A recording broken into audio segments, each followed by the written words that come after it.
تمام حضرات سے گزارش ہے کہ ہمارے چینل کو سبسکرائب کریں اور شیئر کر کے ثواب دارین حاصل کریں۔ اللہ تعالیٰ تمام امت مسلمہ پر اپنے رحم کا کرم کا معاملہ فرمائے اور تمام امت کی حفاظت فرمائے۔ یہ سارے کے سارے جانور ہیں، یہ درندے ہیں جو ایک دوسرے کو چیر پاڑ کر کھاتے ہیں، یہ درندے ہیں جو ایک دوسرے کا خون پیتے ہیں۔ فرمایا بل ہم اضل، جانوروں سے بھی بدتر۔ انو فرماتے ہیں جس کا دل قرآن کریم سمجھنے کا عادی نہیں، لہم قلوب لا یفقہون بہا، جس کا دل قرآن سمجھنے کے لیے تیار نہیں، وَلَهُمْ أَعْيُنٌ لَا يُبْصِرُونَ بِهَا، جس کا کان اللہ کا قرآن سننے کے لیے تیار نہیں، أَمْ لَهُمْ آذَانٌ لَا يَسْمَعُونَ بِهَا، أَمْ لَهُمْ آذَانٌ يَسْمَعُونَ بِهَا، جس کا کان خدا کا قرآن سننے کو تیار نہیں۔ خدائی فیصلہ سنو، اللہ کے قرآن کا فیصلہ سنو، اللہ کے کلام کا فیصلہ سنو۔ جس کا کان میرا کلام سننے کے لیے تیار نہیں، جس کو میرا قرآن سن کے مزہ نہیں آتا، جس کو میرا کلام سن کے حلاوت نہیں آتی، جس کو میرا کلام سن کے لذت نہیں آتی، جس کی روح تازی نہیں ہوتی، جس کو لطف نہیں آتا، جس کو کیف نہیں آتا، جس کو سرور نہیں آتا، جو میرا قرآن سننے کو تیار نہیں، جو میرا قرآن آنکھوں سے دیکھنے کو تیار نہیں، جو میرا قرآن سننے سمجھنے کے لیے تیار نہیں، آؤ پھر خدائی فیصلہ سنو۔ فرمایا اولئک کالانعام،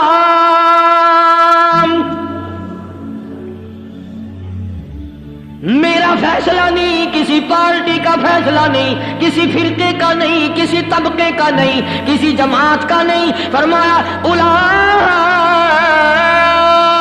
الانعام، پیدا کرنے والا مالک و خالق کہتا ہے مجھے اپنی کبریائی کی قسم یہ سارے جانور ہیں۔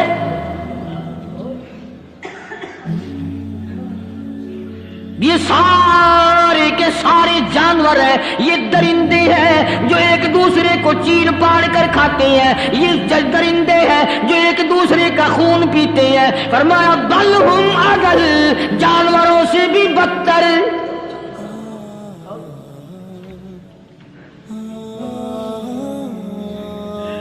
جس کے دل میں قرآن سن کر ترس نہیں، جس دل میں رحم نہیں، اپنے سے کمزور دیکھ کر جس کے دل میں شفقت نہیں، مہربانی کا مادہ نہیں، فرمایا وہ کوئی بندہ ہے، وہ تو جانور ہے۔ اور خدا غضب میں آ گیا، فرمایا بل ہم اضل، اس سے بھی بدتر۔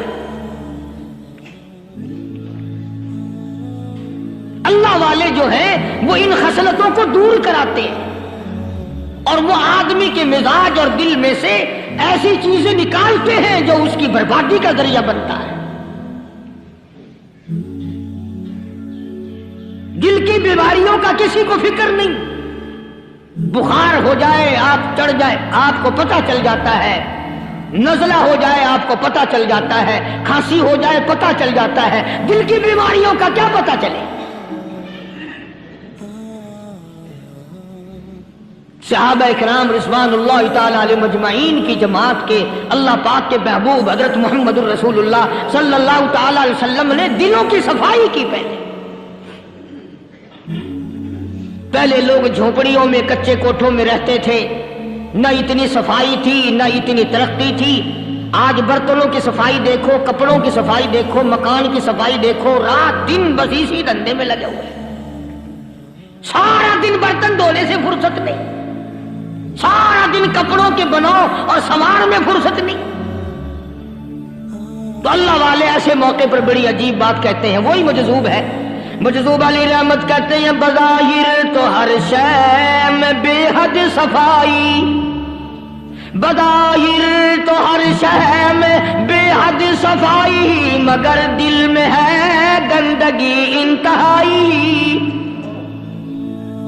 بظاہر تو ہر شے میں چہرے کی صفائی، بدن کی صفائی، نہ جانے کتنی قسم کا صابن ہے، نہ جانے کتنی قسم کے پاؤڈر ہے، نہ جانے کتنی قسم کے شیمپو ہے، نہ جانے کتنی قسم کے کپڑے ہیں، کیا چال ڈھال ہے، کیا نئے نئے ڈیزائن ہے۔ مجذوب کہتا سب کچھ دیکھ لیا، بظاہر تو ہر شے میں بے حد صفائی، مگر دل میں ہے گندگی انتہائی۔ جس یار کی بیٹھک میں بیٹھ کے کھانا کھایا، جس رشتہ دار کی بیٹھک میں بیٹھ کے کھانا کھایا، اسی کی بہن کو دیکھ کر آبرو پہ ڈاکہ ڈالنے کا پروگرام ہے۔ جس دوست کے گھر میں بیٹھ کے کھانا کھایا، اسی دوست کی بیوی کی عزت لوٹنے کا پروگرام ہے۔ پرانے زمانے میں اب بھی دلی جیسے شہر میں اگر دعوت کی جاتی ہے تو وہاں ایک تشتری میں نمک آتا ہے سب سے پہلے۔ عرب میں بھی دستور تھا پرانے زمانے میں، اگر کوئی دعوت کرتا، کوئی تقریب کرتا، سب سے پہلے نمک آتا تھا۔ ایک ایک انگلی ہر شخص نمک چاٹتا تھا۔ کیا مطلب؟ جس نے نمک چاٹ لیا اب وہ نمک حرامی نہیں بنے گا۔ اس گھر میں چوری کرنا، اس گھر کی آبرو کا غلط تصور لانا، اس گھر کے مال میں خیانت کرنا وہ حرام سمجھتا تھا جس گھر کا میں نے نمک چکھ لیا۔ اور مسلمانوں کی بات نہیں، ہندوؤں کی بھی یہ باتیں تھی۔ مولانا محمد علی صاحب جلندری سب قید رحمت اللہ علیہ فرمایا کرتے تھے کہ ایک سکھ تھا بہت بڑا ڈاکو، مسلمان اور ہندو مل کر اس کو ساتھ ملا کر کے لے گئے کہ یہاں اس گاؤں میں اس پنڈ میں ڈاکہ ڈالیں۔ سفر کر کے گئے، تکلیف اٹھا کے گئے۔ اس سکھ ڈاکو نے پوچھ لیا کہ یہ کون سا گاؤں ہے کہ یہ فلانا ہے۔ اچھا سارے کے سارے یہ تلاش کرو، یہ سوچ بچار کرو، اپنے پنڈ کی، اپنے علاقے کی، کسی مسلمان کی، کسی ہندو کی، کسی سکھ کی، کسی چوڑے چمار کی اس گاؤں میں لڑکی تو نہیں؟ ہمارے یہاں سے کوئی لڑکی تو شادی ہو کے یہاں نہیں آئی ہوئی۔ ان ساروں میں سے کہنے لگا کہ ہمارے بھنگی کی لڑکی جمعدار کی یہاں آئی ہوئی ہے۔ کہنے لگا واپس چلو، بیٹی بیٹی ہے، چاہے بھنگی کی ہو یا نواب کی ہو۔ ارے کل بیٹی کا ڈولا دیا تھا، آج ڈاکہ ڈالیں گے، شرم نہیں آئے گی؟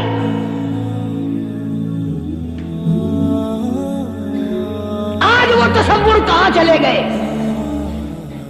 اور ہم سب روتے پھرتے ہیں، سکون نہیں، سکون نہیں، اطمینان نہیں۔ ارے اطمینان آئے گا کیسے؟ ہمارے دل بے ایمان ہے، نیتیں خراب ہے، آئے گا کہاں سے؟ صحابہ کرام رضوان اللہ تعالی علیہ مجمعین کی جماعت نے اس قدر اس بات پہ محنت کی اور کوشش کی کہ غلط لقمہ بھی پیٹ کے اندر نہ چلا جائے۔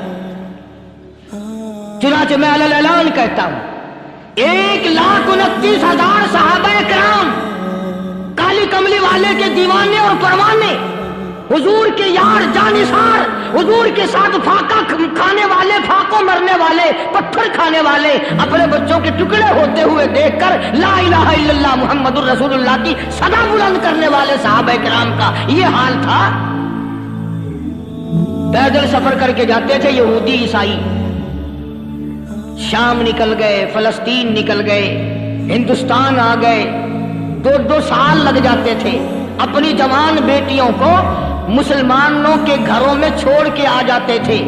کبھی نگاہ نبوت نے جن کو رنگ دیا تھا، کبھی کسی صحابی پہ ذرہ برابر الزام نہیں لگا۔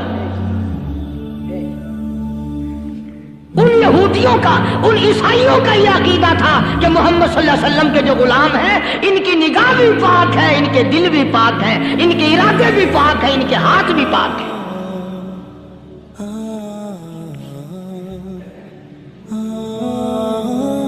مصر کے گورنر نے، مصر کے جنرل کرنل نے خط لکھا سیدنا فاروق اعظم رضی اللہ تعالی عنہ کی خدمت میں، دور خلافت ہے حضرت فاروق اعظم کا۔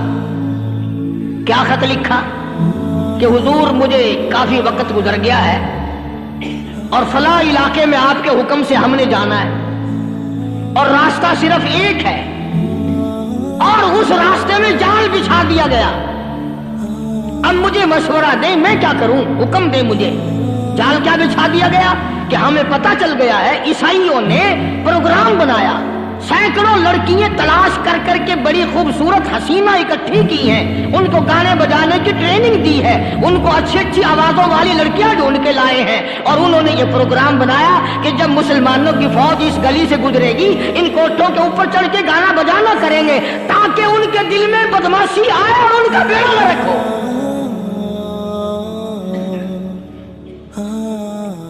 کبھی کافر کا یہ عقیدہ تھا کہ مسلمان کا دل بگڑا تو یہ گیا، اس کی نیت میں خرابی آئی اور یہ تباہ ہوا۔ جناب فاروق اعظم رضی اللہ تعالیٰ عنہ نے اسے یہ خط نہیں لکھا کہ تو قرآن پڑھا کر، تو نفل پڑھا کر۔ امیر المومنین خلیفۃ المسلمین سیدنا فاروق اعظم رضی اللہ تعالیٰ عنہ نے اپنے جنرل کرنل کو خط لکھا کہ اس میں لمبی چوڑی فکر کی کوئی بات نہیں، اس میں کوئی پریشانی والی بات نہیں، کوئی سوچ و بچار والی بات نہیں، سارے تیری فوج میں تیری کمان میں مسلمان ہیں، سب کو اکٹھا کر لے، ساروں کو اکٹھا کر کے قرآن کریم کے سورۃ نور کی 2 آیتیں سنا دے۔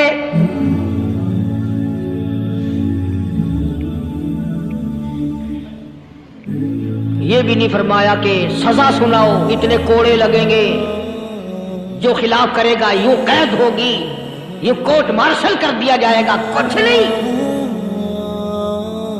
جناب فاروق اعظم رضی اللہ تعالیٰ عنہ کی رائے دیکھو، ان کے خیال میں قرآن کریم میں اتنی بڑی طاقت ہے، اتنی بڑی عظمت ہے، اتنی بڑی کرامت ہے، کلام الہی میں اتنا بڑا شرف ہے، اعلان کر دیا، فرمایا اپنے کرنل کو ساری فوج کو، لشکر کو اکٹھا کر کے قرآن کریم کی فلاں فلاں آیت سنا دے۔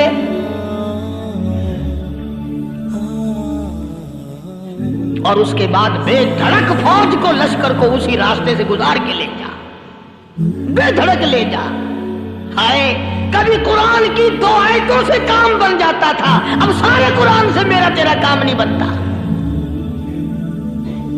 قصور قرآن کا نہیں ہے، یہ میرا تیرا ہے، یہ تو اتنی وفادار کلام ہے، اتنی پاک کلام ہے، خدا کی قسم ہزاروں رجسٹروں کے گتے، ہزاروں چائے کے ڈبے، ہزاروں مٹھائی کے ڈبے، لاکھوں کروڑوں دوائیوں کے ڈبے گندے نالوں پہ، کوڑیوں پہ، روڑیوں پہ پڑے ہیں، اور جس گتے نے قرآن کے ساتھ یاری لگا لی، خدا کی قسم کوئی آدمی بغیر وضو اس گتے کو بھی ہاتھ نہیں لگا سکتا۔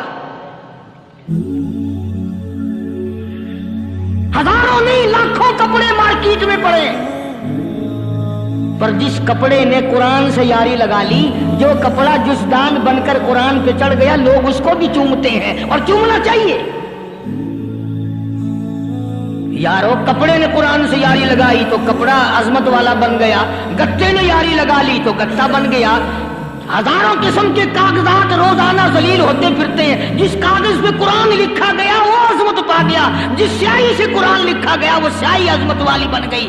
ارے اگر مسلمان قرآن کو اپنے اندر پیدا کر لے، اس کی عظمت کو بسا لے، اس کو اپنا لاہ عمل بنا لے، اس کو اپنے سر پہ رکھ لے، تو کیا یہ بندہ قرآن کے ساتھ وفاداری کرے تو قرآن کیا خیال ہے قرآن بے وفائی کر دے گا؟ یقین نہیں، یقین اصل بات اعتقاد کی ہے۔ یقین کا تو یہ عالم بنا ہوا ہے کہ اگر کوئی چوری کا معاملہ ہو جائے اور کسی پر شبہ ہو، اگر اسے کہو کہ قرآن اٹھا دے تو دیر نہیں لگائے گا، اور اگر کہے کہ فلانی خانگاہ کا کنڈا مار جا، کہ یہ کام میں نہیں کرتا۔ خانگاہ کے کنڈے میں ایمان ہے، قرآن پہ ایمان نہیں۔ اس پر یقین ہے کہ پیر اندھا کر دے گا، اور یہاں یقین نہیں کہ جس خدا نے پیدا کیا اگر میں نے جھوٹا قرآن اٹھایا تو وہ برباد کر دے گا۔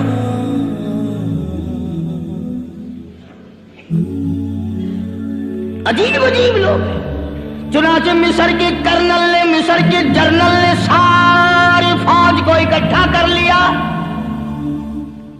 اس نے بھی یہ بات تو نہیں کہی کہ فاروق اعظم کو دوبارہ خط لکھتا کہ حضرت یہ تو 2 آیتیں آپ نے لکھی، یہ تو سارا قرآن روز پڑھتے ہیں، پر بنے گا کیا؟ جیسے فاروق اعظم کا یقین تھا، فاروق اعظم کی فوج کے کرنل کا بھی یقین ہے، فاروق اعظم کے فوج کے جنرل کا بھی یقین ہے. اس نے ساری فوج کو اکٹھا کیا، لشکر کو جمع کیا، اور اس کے بعد کہنے لگا قل للمؤمنین یغضوا من ابصارکم وَيَحْفَظُوا فُرُوجَهُمْ ذَلِكَ أَزْكَىٰ لَهُمْ إِنَّ اللَّهَ خَبِيرٌ بِمَا يَصْنَعُونَ. او لوگوں، خدا تمہیں کہتا ہے اپنی آنکھوں کی حفاظت کرو. اگر تمہاری نظریں غلط جگہ پڑی، اپنی عزت کی حفاظت کرو، اپنی آبرو کی حفاظت کرو. اگر غلط نظریں پڑی، غلط استعمال ہوئی، ان اللہ خبیر بما یصنعون.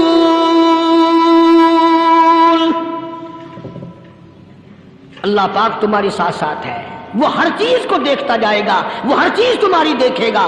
چنانچہ تاریخ شاہد ہے، ابن حشام نے لکھا ہے، ابن خلدون نے لکھا ہے، اور کئی مورخین نے لکھا ہے کہ جب مسلمان جرنل نے، مسلمان کرنل نے اپنی فوج کو قرآن کی 2 آیتیں سنائی اور اس کے بعد حکم دیا چلو، تمام کا تمام لشکر چل رہا ہے. ادھر ڈھول بجا، دھماکے بجے، ڈانا شروع ہوا، گانا بجانا شروع ہوا، ساری فوج نکل گئی، سارا لشکر چلا گیا. لڑکیوں نے دیکھا کہ یہ تو ختم ہو گئے، نیچے آواز دے کے کہنے لگی اور جانے والوں یہ ساری فوج کئی اندھوں کی فوج تو نہیں.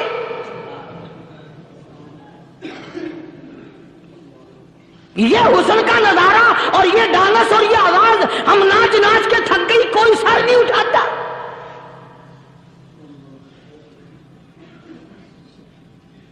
اور آج دیکھ لیں آپ، ہر گھر کے اوپر وہ لگا ہوا ہے ایریل، لعنت کا ایریل لگا ہوا ہے، لعنت کا ایریل. حاجیوں تم کیا کہتے ہو کہ ہمارے گھر کا اس میں کیا بگڑے گا؟ خدا کی قسم وہ بگڑتا ہے، وہ دیمک لگتی ہے، وہ تباہی پھرتی ہے، تمہیں پتہ بھی نہیں چلتا. تم نے کیا سوچ رکھا ہے؟ مسلمان کرنل کے حکم پہ ساری فوج نکل گئی. ناچنے والی گانے والی لڑکیاں عیسائیوں کی حیران ہیں. کیا ہوا؟ لاکھوں کی تعداد میں فوج گزر گئی، کوئی نگاہ اٹھا کے نہیں دیکھتا. ایک مسلمان سپاہی گزرتا گزرتا نیچی نظریں کیے کیے کہنے لگا سر کیسے اٹھائے، نگاہ کیسے کوئی اٹھائے گا؟ یہ سارے کے سارے اللہ کا قرآن سن کر آئے ہیں.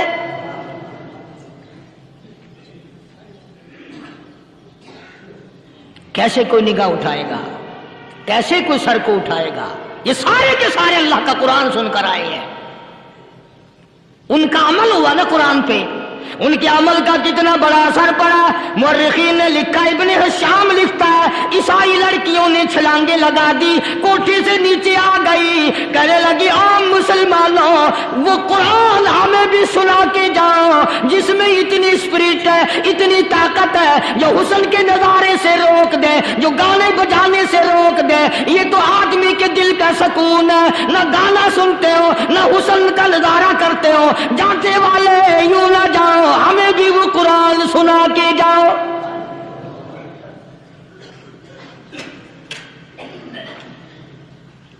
اس قرآن میں کتنی بڑی طاقت ہے، وہ کتنی عظمت ہوگی اس میں، اس کلام میں کتنی برکت ہوگی، جس کلام میں یہ تاثیر ہے کہ وہ ایسی ایسی چیزوں سے روک دیتا ہے. چنانچہ ایک مسلمان سپاہی چلتا بھی جاتا ہے اور کہنے لگا وَقُلْ لِلْمُؤْمِنِينَ وَقُلْ لِلْمُؤْمِنِينَ. قرآن کی آیت پڑھ کے سنائی. سینکڑوں نہیں بے شمار لڑکیاں ایک مسلمان کی زبان سے اللہ کا قرآن سن کے کہنے لگی اور جانے والوں چھوڑ کے نہ جاؤ، ہمیں بھی کلمہ پڑھاؤ.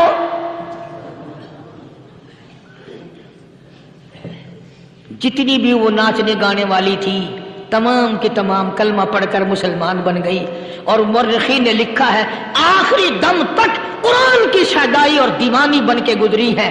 پھر وہ لڑکیاں جو رات دن حسن و جمال کا پیکر بنی رہتی تھی، علماء نے لکھا ہے جب موت آئی ایک ایک کے بدن میں کپڑے لباس میں موت آئی تو 50-50 ٹاکی لگی ہوئی تھی.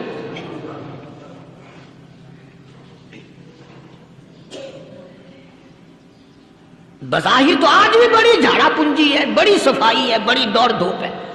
اسی کو مجذوب الاعلان کہتا بظاہر تو ہر شے میں بے حد صفائی، مگر دل میں ہے گندگی انتہائی، کبھی اس کے دھوکے میں آنا نہ بھائی، یہ سب ہے رعائی، یہ بس ہے رعائی. یہ تو چیز ہی کچھ نہیں. بڑے بڑے دھندے ہمیں پلٹتے دیکھے، بڑے بڑے نظام بگڑتے دیکھے. محمد عربی صلی اللہ تعالی علیہ وسلم کے دربار میں بڑے بڑے لوگ آتے تھے.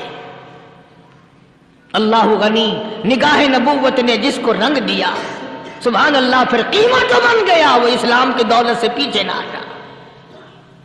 کوئی پیچھا پھر کے دیکھا ہی نہیں کہ ہم کیا کر رہے ہیں. ایک لذت تھی، ایک کیف تھا، ایک سرور تھا صحابہ کرام کو. کہاں سے وہ چیز ہم لائیں؟ کیسے ہم میں وہ چیز پیدا ہوگی؟ جنگ بدر ہوا، بڑی بہترین بات ہے، توجہ لکھ کے لے جاؤ، انشاءاللہ قبروں میں دعائیں دو گے. جنگ بدر ہوا، 70 سے زیادہ کافر پکڑے گئے، مدینے میں پکڑ کے قیدی بنا کر کے لائے گئے.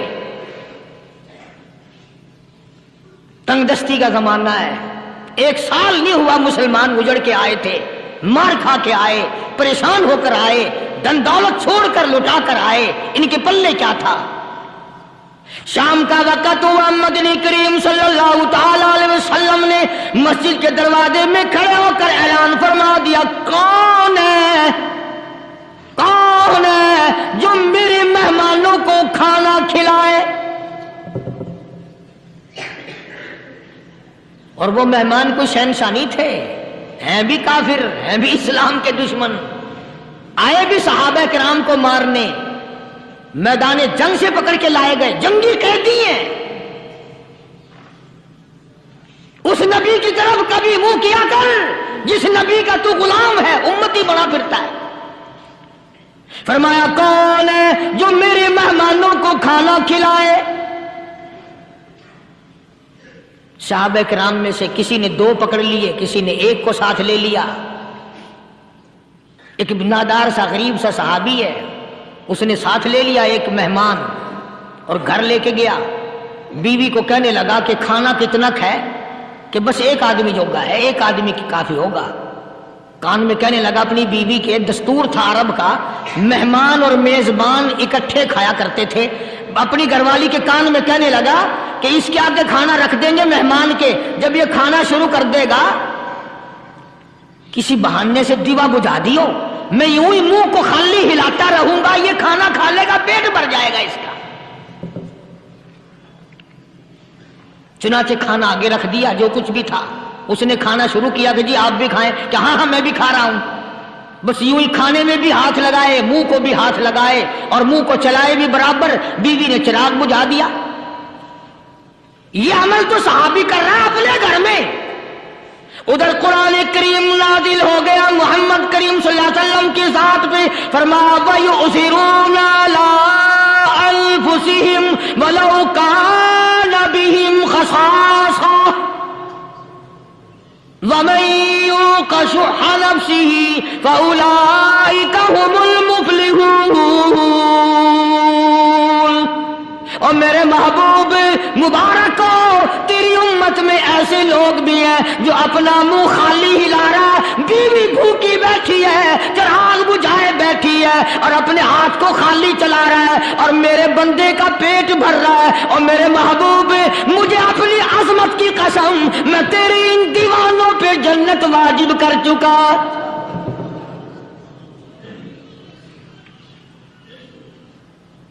اب حضور صلی اللہ علیہ وسلم نے تو ان کو نہیں سکھایا تھا کہ تو جا کے ایسا کرنا،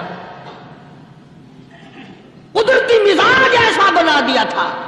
ایک اور موقع آیا مدینے پاک میں، جنگی قیدی اور جگہ سے اسی طرح سے آئے، ایک صحابی ایک اور آدمی کو، جنگی قیدی کو کافر میں گھر لے گیا۔ بیوی کہنے لگی کہ ایک ہی آدمی کا کھانا ہے بس، انہوں نے کہا اس کو دے دو۔ وہ کافر جنگی قیدی کہنے لگا جی آپ بھی کھائیں، کہنے لگا بھی بات ہے صاف، ایک آدمی کا کھانا ہے، تو کھانا کھا، میں درخت کے پتے چبا لیتا ہوں۔ وہ کہنے لگا میں کھاؤں گا پتے، انہوں نے کہا تو رئیس آدمی ہے مکے کا، میں پرانا غریب ہوں، مجھے پتے چبانے کی عادت ہے، تیرے پیٹ میں درد نہ ہو جائے، میں عادی ہوں پتے چبانے کا۔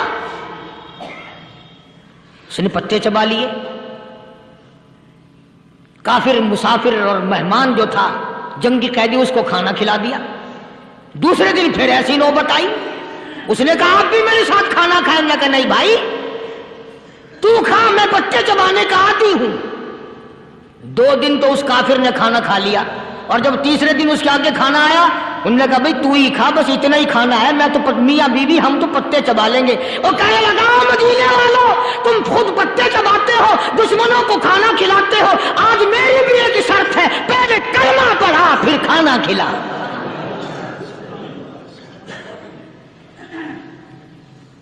آج میری بھی ایک شرط ہے۔ 2 دن کے عمل نے کفر کو مٹا دیا، اسلام چمک گیا۔ 2 دن کے عمل نے، میرا تیرا 60 سال کا عمل ہے، کبھی کسی کافر کو مسلمان بنایا؟ الٹے ہی کام، ہر غلط، ہر معاملہ الٹا ہی ہے۔ ہر آدمی بیزار ہوتا ہے، یار دین تو کچھ نہیں، یار اسلام کچھ نہیں، یارو ایمان کچھ نہیں۔ اسی کو قرآن کریم نے للکار کے آواز دے کے فرما دیا لاگو ایسی گڑبڑ نہ کرو ورنہ میں وہ خدا ہوں فَأَخَذَتْكُمُ الصَّاعِقَةُ وَأَنْتُمْ تَنظُرُونَ۔ جبریل امین نے ایک چیخ ماری، ساری قوم کے جگر پھٹ گئے۔ میں وہ خدا ہوں لا ترکضوا وارجعوا الی ما اترفتم فیہ ومساکنکم لعلکم تسألون۔ لوگ مکان چھوڑ کے بھاگتے ہیں، ماحول چھوڑ کر بھاگتے ہیں، معاشرہ چھوڑ کر کے بھاگتے ہیں۔ خدا کہتا آؤ جن مکانوں پہ تمہیں ناز تھا وہ یہ کھڑے بھاگ کر رہے۔ اسی کو قرآن کریم کہتا ہے ان الذین قالوا ربنا اللہ ثم استقاموا، وہ آدمی جس نے لا الہ الا اللہ محمد الرسول اللہ صلی اللہ علیہ وسلم پڑھا، اللہ کی توحید کا اقرار کر لیا، او میرے مالک تیرے سوا میرا کوئی مشکل کشا نہیں، حاجت روا نہیں، میرے دل کے بھید کو جاننے والا نہیں، میری بگڑی بنانے والا کوئی نہیں، اجڑوں کو بسانے والا کوئی نہیں، کھیتی کو آباد کرنے والا کوئی نہیں، ایک دانے سے سینکڑوں دانے بنانے والا تیرے سوا کوئی نہیں۔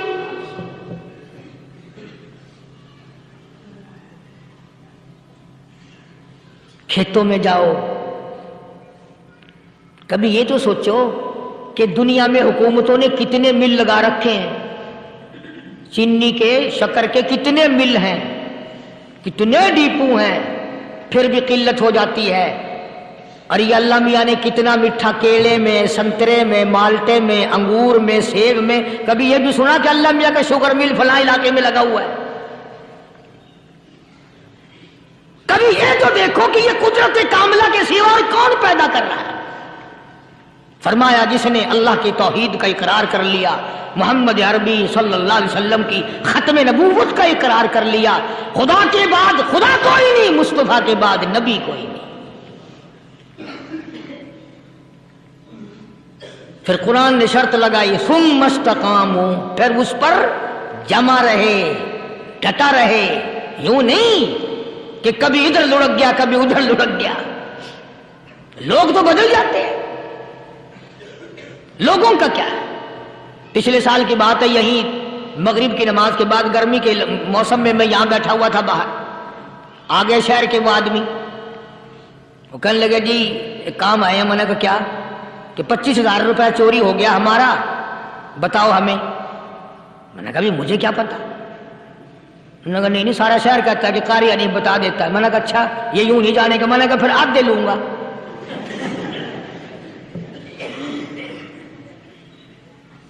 25,000 گم ہوئے ہیں نا، 12.5 میرے 12.5 تمہارے۔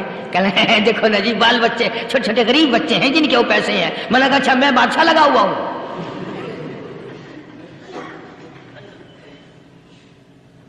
انہوں نے کہا جی سودا مہنگا۔ میں نے کہا پھر کہیں اور چلے جاؤ۔ کتنا میں نے سمجھایا نہیں ماننا کہ اگر ہمیں یوں پتہ چل جائے مولویوں کو ولیوں کو تو پھر یہ لاکھوں کروڑوں پولیس والے رکھنے کی ضرورت ہے بھلا؟ اتنی بڑی فوج کا رکھ کر کیا کریں گے ہم؟ اربوں روپیہ فوج کا خرچہ ہے۔ 2 ولی، ایک ولی کو اس بارڈر پہ بٹھا دیں گے، ایک ولی کو اس بارڈر پہ بٹھا دیں گے، پھر ہم بڑھانا دیں گے اولیاء کرام رجمت۔ ذہنیت ماری گئی، سمجھ نہیں پاتے، دین کے قریب نہیں آتے لوگ، سمجھتے نہیں۔ فرمایا ثم استقاموا تتنزل علیہم الملائکۃ الا تخافوا ولا تحزنوا وابشروا بالجنہ التی کنتم توعدون۔ قرآن کہتا ادھر ولی کی موت آتی ہے، ایسا آدمی جو اپنے کلمے پہ جمع رہے، شرک و بدعت کی لعنت سے بچے، کفر و نفاق سے بچے۔ ادھر موت آتی ہے، ادھر فرشتے کہتے ہیں گھبرانا، غم نہ کر، بہشت کے دروازے تیرے لیے سارے کھلے ہوئے۔ وَلَكُمْ فِيهَا مَا تَشْتَهِي أَنفُسُكُمْ وَلَكُمْ فِيهَا مَا تَدَّعُونَ۔ فرمایا ہم تمہاری ہر اس تمنا کو پورا کریں گے، ہر اس آرزو کو پورا کریں گے، جو مانگو گے وہی ملے گا، جو کہو گے وہی دیا جائے گا۔ نحن اولیاؤکم فی الحیات الدنیا وفی الآخرہ۔ ہم دنیا میں بھی تمہارے کارساز ہیں، ہم آخرت میں بھی تمہارے کارساز ہیں۔ ہم دنیا میں بھی تمہارے دوست ہیں، آخرت میں بھی تمہارے دوست ہیں، اور خدا کے یہاں وہ انعام ملے گا۔ اللہ غنی، رائی کے دانے کے برابر نیکی کی ہوگی، جب پہاڑوں کے برابر ثواب ملے گا تو آدمی حیران ہوگا، یا اللہ تیرے جیسا بینک تو کسی کا بھی نہیں۔ رائی کا دانہ لے کر پہاڑ واپس کر دیا، مالک نے نجات کا ذریعہ بنا دیا۔ فرمایا نزلا من غفور رحیم، یہ مہمانی ہے پروردگار عالم کی طرف سے۔ قرآن اعلان کر کر کے کہتا وبالاسحار هم یستغفرون۔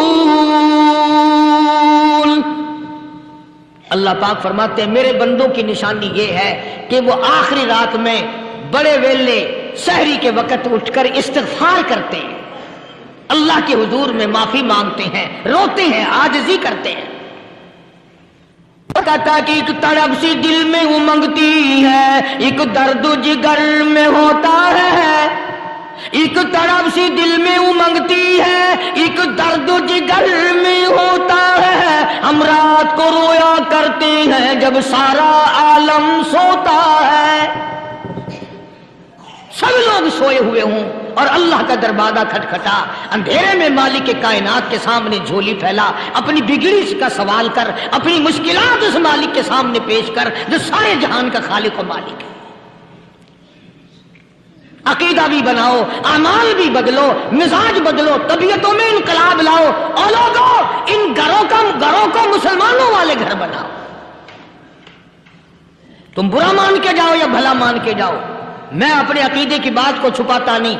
جس گھر میں کوئی مرد عورت قرآن کے کھولنے والا نہیں، میں اس گھر کو مسلمان کا گھر نہیں کہتا، وہ چوڑے اور کرار اور سکھ کا گھر ہے۔ تمہیں یہ سکھایا کس نے ہے کہ مرنے کے بعد قرآن پڑھا جاتا ہے اور ساری زندگی میں نہیں پڑھا جاتا؟ یہ قرآن مردوں کے لیے تھوڑی آیا، یہ زندوں کے لیے آیا۔ حدیث پاک میں آتا ہے حضور کریم سب قید صلی اللہ علیہ وسلم نے فرمایا عیسیٰ علیہ السلام ایک قبرستان سے گزرے، گورستان سے گزرے تو ایک قبر کو دیکھا، وہ نبی ایسا تھا، اس کے معجزات ایسے تھے، قبر میں دیکھا تو ایک بڑھیا جل رہی ہے، سڑ رہی ہے، تباہ ہو رہی ہے، رو رہی ہے۔ تو عیسیٰ علیہ السلام پناہ پناہ کر کے وہاں سے گزر گئے۔ چند دنوں کے بعد جو اسی قبر کے پاس سے گزرے تو عیسیٰ علیہ السلام کو دھیان آیا کہ اس قبر میں ایک بڑھیا بڑی عذاب بھگت رہی تھی، مگر اس دن جو دیکھا وہ تو عیش میں بیٹھی ہے، تخت میں بیٹھی آرام کر رہی ہے۔ سیدنا عیسیٰ علیہ السلام نے اللہ پاک سے سوال کر دیا، الہی مرنے کے بعد تو آدمی کوئی نیکی بھی نہیں کر سکتا، اس نے کیا کر لیا جو اس کا سارا نظام بدل گیا؟ آواز آئی، اے عیسیٰ لکھ کے لے جاؤ یہ بات، حضور کا فرمان ہے۔ فرمایا، اے عیسیٰ اس مائی کے چھوٹے سے پوتے نے استاد کے پاس جا کر کے پڑھا بسم اللہ الرحمن الرحیم، اس ننھے سے منہ سے، چھوٹے سے منہ سے جب یہ لفظ نکلا، اے اللہ تو بڑا مہربان ہے، تو بڑا کریم ہے۔ عیسیٰ چھوٹے سے منہ سے جب نکلا، وہ تو معصوم تھا، اس کے منہ سے جب نکلا نا کہ میں بڑا مہربان ہوں، میں نے اس معصوم بچے کے صدقے میں اس کی دادی پہ کرم کر دیا۔ اس کے نام میں بڑی برکتیں ہیں، اس اللہ کا نام لینے میں بڑی برکت ہے۔ گڑ میں مٹھاس ہے، اللہ کے نام میں مٹھاس نہیں۔ ٹافیوں میں مٹھاس ہے، اللہ کے نام میں مٹھاس نہیں۔ تم نے چکھ کے نہیں دیکھا، اگر تم چکھ لو خدا کی قسم دنیا کی کوئی چیز اچھی نہ لگے اللہ کے نام کے مقابلے میں۔ اللہ پاک مجھے اور آپ سب کو اپنا نام لینے کی توفیق عطا فرمائے، اپنے قرآن کی تلاوت کرنے کی توفیق عطا فرمائے، اور اپنا ذکر اور اپنا فکر اور اپنے شکر کی توفیق عطا فرمائے، اور اللہ پاک ہم سب کو یہ ہمت دے کہ مرتے دم تک ہم قرآن سے یاری کریں، قرآن سے وفاداری کریں۔ وآخر دعوانا ان الحمدللہ رب العالمین۔ پچھلے جمعے کی بڑی شاندار کیسٹ جو آپ لوگ خود سن کے گئے تھے، اور بھی سب کیسٹیں ہیں، بڑی اعلیٰ درجے کی اولیاء کرام کی تو بھی بیمار ہے، یا اللہ سب کے دکھوں کو دور فرما دے، یا اللہ اپنے محبوب صلی اللہ علیہ وسلم کے صدقے میں سب کی تکلیفوں کو دور فرما، سب کی پریشانیوں کو دور فرما، سب کی نیک تمناؤں کو پورا فرما۔ یہ جتنے مرد عورت آئے بیٹھے ہیں یا اللہ ان کو قدم قدم پہ نیکیاں اور قبولیت عطا فرما، یا اللہ سب کے کاروبار میں، سب کی فصل میں برکت عطا فرما، یا اللہ سب کی نیکیوں کو اتنا بڑھا کہ ہمارے لیے ذریعہ نجات بن جائیں۔ یا اللہ ہم سب کے والدین کی مغفرت فرما۔ میرے حاجی صاحب کے لیے بھی دعا کرو، جس کا یہ سارا بٹا لگایا ہوا، اللہ تعالیٰ اس کی قبر کو جنت کا باغ بنائے۔ میری والدہ کے لیے بھی، سب کے والدین کے لیے دعا کرو، یا اللہ سب کی قبروں کو جنت کا باغ بنائے۔ جس کے عزیز رشتہ دار، اہلیہ، بھائی، بھتیجے، خاندان کے لوگ، وسیب کے لوگ جتنے بھی قبروں میں چلے گئے، یا اللہ سب کی مغفرت فرما، سب کے گناہوں کو معاف فرما، یا اللہ سب کو اعلی علین میں جگہ عطا فرما۔ یا اللہ اس مسجد کے، مدرسے کے جتنے لوگ خدمت گزار ہیں، مال و جان و برکت عطا فرما، یا اللہ ان کو اتنا دے کہ ان کے گھر بھر دے۔ ہاں کوئی ساتھی بتلا رہے ہیں کہ کوکا کولا کا کوئی ساتھی ہے، جہاں بھی ہے اللہ تبارک و تعالیٰ سے کاملہ عطا فرمائے۔ یا اللہ ان سب کو حج بیت اللہ نصیب فرما، سب کو روزے رسول اللہ صلی اللہ علیہ وسلم کی زیارت نصیب فرما، بے اولاد کو اولاد عطا فرما۔ یا اللہ ہم سب کی اولاد کو نیک، صالح اور نمازی بنا، یا اللہ سب کی اولاد کو ہدایت عطا فرما۔ یا اللہ ہم سب کے گھروں کو نماز اور قرآن سے آباد فرما، مرتے وقت کلمے اور ایمان والی دولت عطا فرما۔ یا اللہ ہم سب کی عزت، آبرو، جان، مال اپنی امان اور اپنی حفاظت میں رکھ۔ یا اللہ ساری امت کی مغفرت فرما، سارے پاکستان پہ کرم اور فضل فرما، ساری مخلوق کے ساتھ یا اللہ رحم کا معاملہ فرما۔ یا اللہ ہماری دعاؤں کو نہ دیکھ، ہمارے اعمال کو نہ دیکھ، اپنے محبوب صلی اللہ علیہ وسلم کے صدقے میں تمام دعاؤں کو قبول فرما۔ صلی اللہ علیہ حبیبہ محمد وعلی آلہ واصحابہ اجمعین برحمتک یا ارحم الراحمین۔